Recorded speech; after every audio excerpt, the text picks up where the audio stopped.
مساء الهنا والسعادة، مساء الرغاوي، مساء الروتينات القوية جدا. غايبين بقالنا كتير، فلازم لما نرجع كده بروتينات قوية قوي. ولا الروتينات ايه، احنا اتفقنا ما نقولش بقى روتين والكلام ده. مساء الترويق. مساء الترويق والهنا، مساء الشغل اللي ما بيخلص. عايزه اقول لكم النهارده في حاله كسل عندي انا مش عند الناس. اولا الجو حلو جدا، مش ساقعه، والجو يعني يشجع كده ان انت تقومي تعملي حاجات وراكي. عايزه اقول لكم بقى ان انا صاحيه النهارده الساعه كام؟ صاحيه الساعه 12 ونص. 12 ونص الظهر دي اللي هو انا صاحيه والشمس بتقول لي يلا مع السلامه، انا ماشيه وانتي لسه نايمه يا خايبه يا كسلانه. فطبعا كان لازم اقوم انجز كل اللي ورايا في وقت قصير جدا عشان ما احسش ان النهار عدى مني. وطبعا عشان النهار ما يعديش مني، في اول حاجة لازم ابتدي بيها عشان احس ان انا مخلصة كل اللي ورايا بجد، ان انا ابدأ بالمطبخ.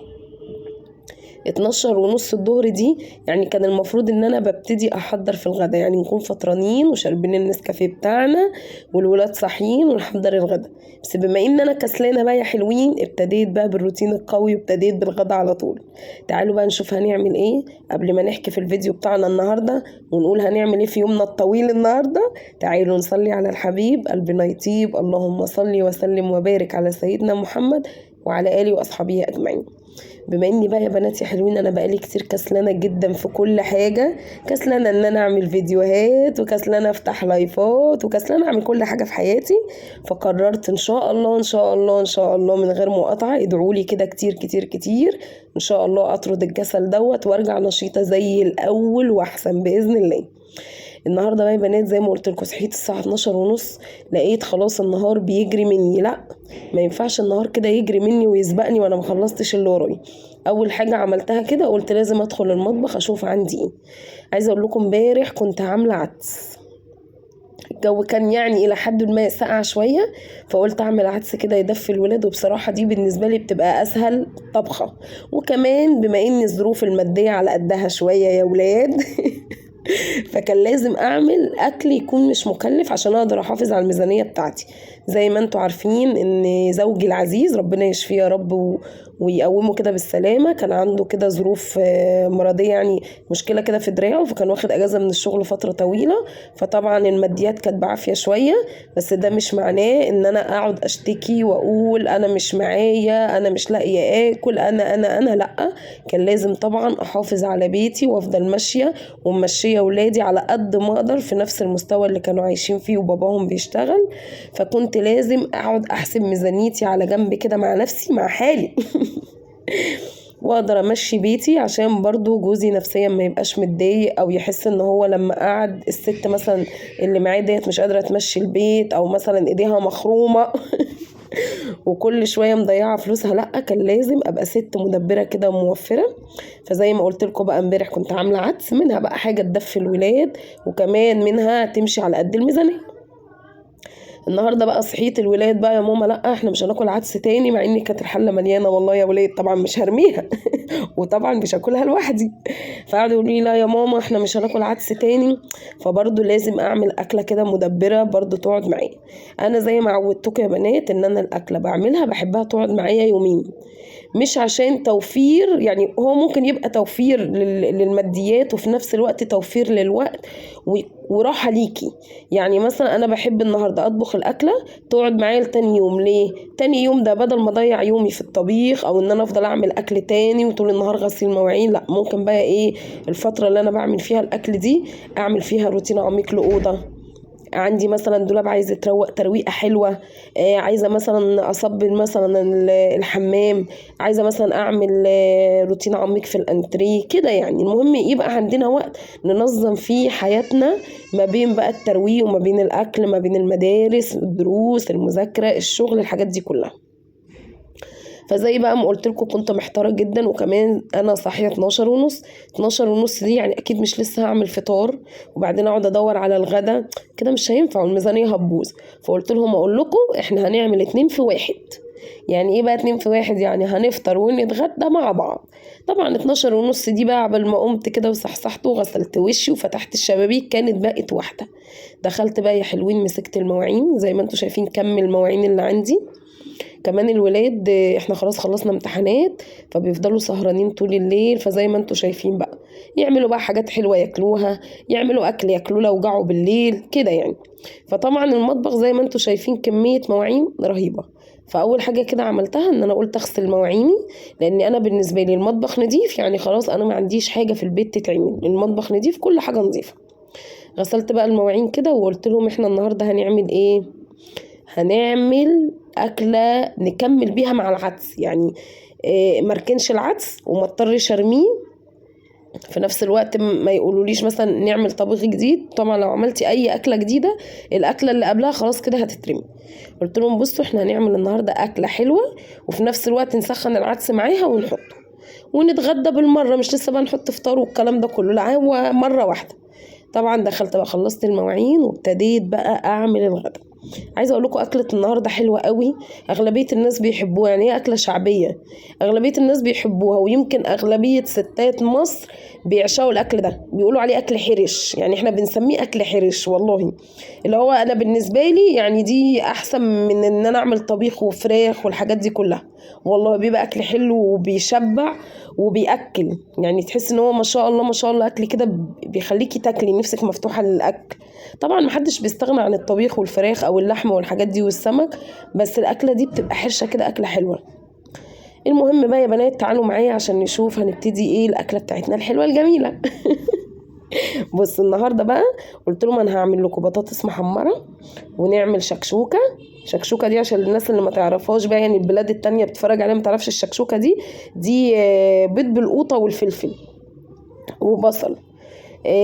واعمل بقى بطاطس مهروسه ونعمل جبنه بقوطه. عايزه اقول لكم الاكله دي حلوه جدا، ولو ما كانش عندي عدس كنت هعمل جنبها مكرونه محمره. يعني انا بحب الاكله دي يا بنات دايما يبقى جنبها مكرونه محمره. تحمري بقى بطاطس كده وتعملي بطاطس مهروسه كده بالخضره وفص ثوم وحته سمنه بلدي، وتعملي بقى الشكشوكه. وممكن بقى لو بتنجانيه كده تعمليها بابا غنوج، يا سلام. وتقلي مثلا حته بتنجان لو مش هتعمليه بابا غنوج. بصراحه الاكل ده بيبقى جامد جدا بجد والله العظيم. اكل دي بتبقى يعني بالنسبه لي احسن من ان انا اقف اعمل فراخ وطبيخ وكده. فقلت لهم بقى انا هعمل لكم الاكله ديت عشان برضو نسخن العدس ونحط جنبه. بما ان زي ما قلت لكم الماديات بعافيه شويه فاحنا هنعمل على قد امكانياتنا، عشان ما حدش يقول ايه ده دي الاكل ارديحي ده معرفش ايه. لا انا مش بطلع اقول لكم ده انا طبخه فراخ ولا انا عندي لحمه، لا والله يا بنات زي اي حد بيجي عليا وقت ما بيبقاش معايا فلوس وبعمل اكل عادي جدا زي الاكل ده. ولو ان الاكل ده مكلف والله يا بنات، مش يعني الحاجه مش رخيصه في السوق.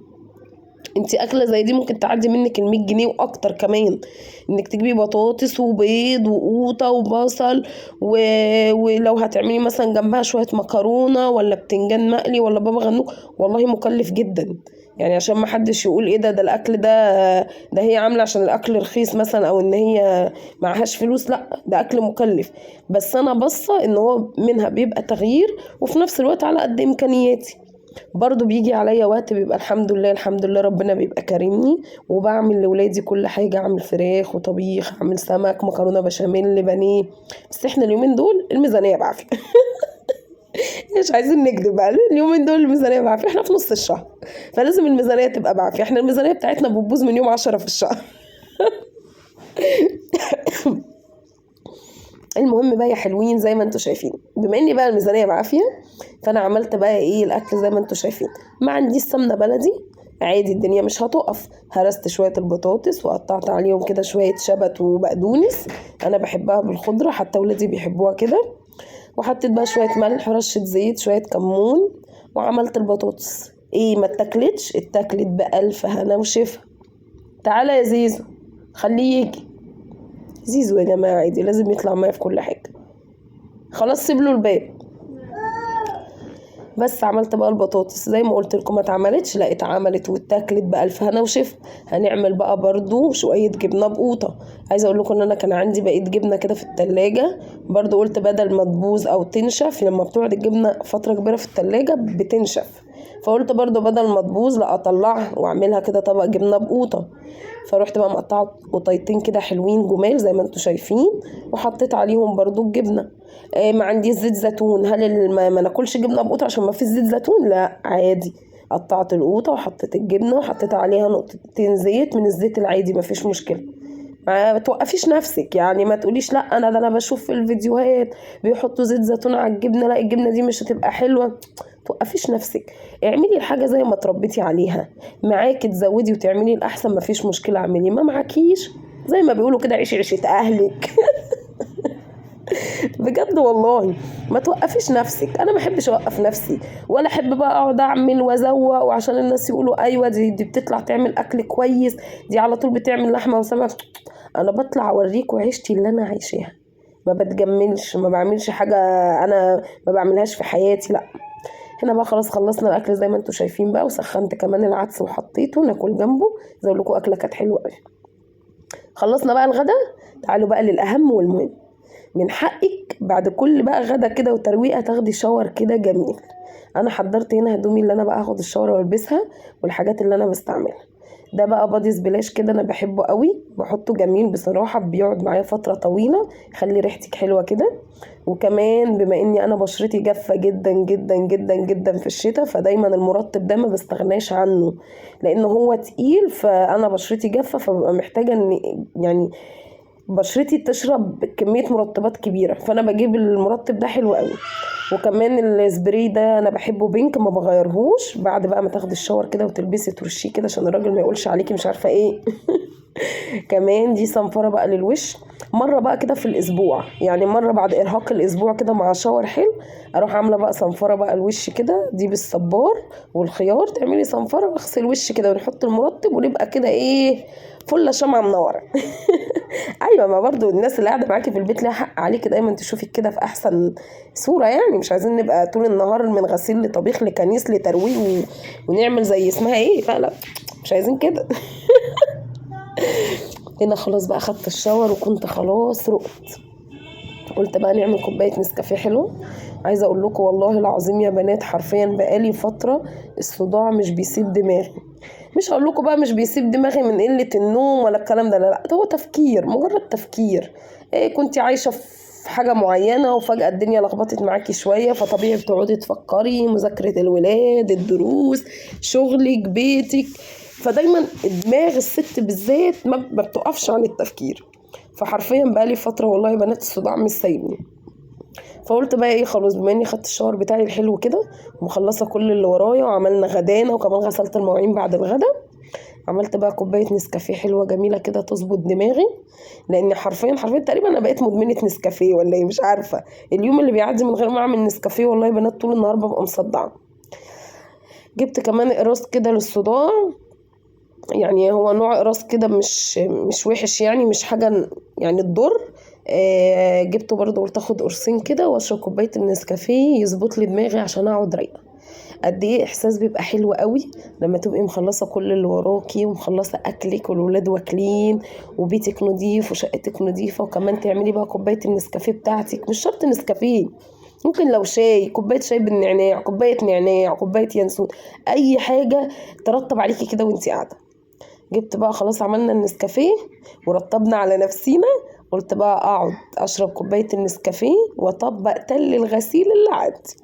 زي ما انتوا عارفين يا حلوين ان انا اكتر حاجه بكرهها في شغل البيت هو تطبيق الغسيل، بس ده شر لابد منه، مش هينفع نقول للجيران تعالوا طبقوا لنا غسيلنا يعني. خلاص كده انا هشرب النسكافيه واطبق الغسيل ويبقى يومنا خلاص كده خلص، واكون انا خلاص هلكت بجد. بس انا عايزه اقول لكم كل ده ما خدش مني 2.5 ساعة بالظبط. يا رب الروتين النهارده يكون عجبكم ويكون خفيف. هستنى كومنتاتكم. مع السلامه.